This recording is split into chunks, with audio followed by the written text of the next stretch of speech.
सब में पहला एक स्ट्रेट स्टिच लेना है।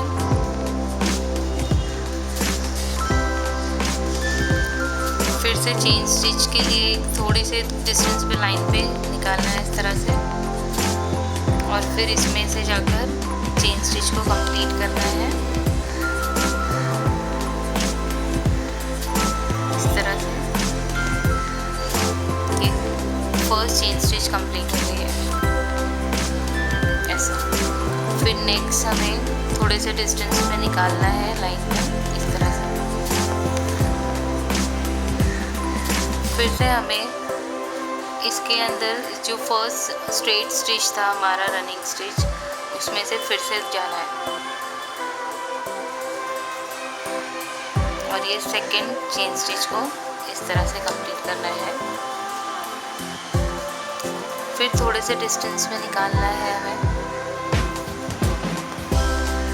अब इस टाइम हमें ये जो दो चेन स्टिच है, दो जो ओवरलैप हो रहे एक दूसरे से, तो ये दोनों के नीचे से हमें जाना है हैवी चेन स्टिच बनाने के लिए इस तरह से, और इसे यहाँ जाके कंप्लीट कर देना है। फिर सेम नेक्स्ट इस तरह से थोड़े डिस्टेंस में निकालें।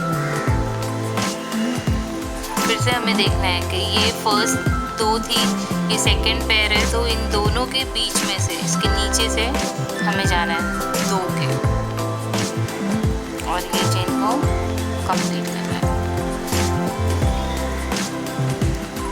इस तरह से। फिर से हमें थोड़े से लाइन पे, थोड़े से डिस्टेंस पे निकालेंगे हम,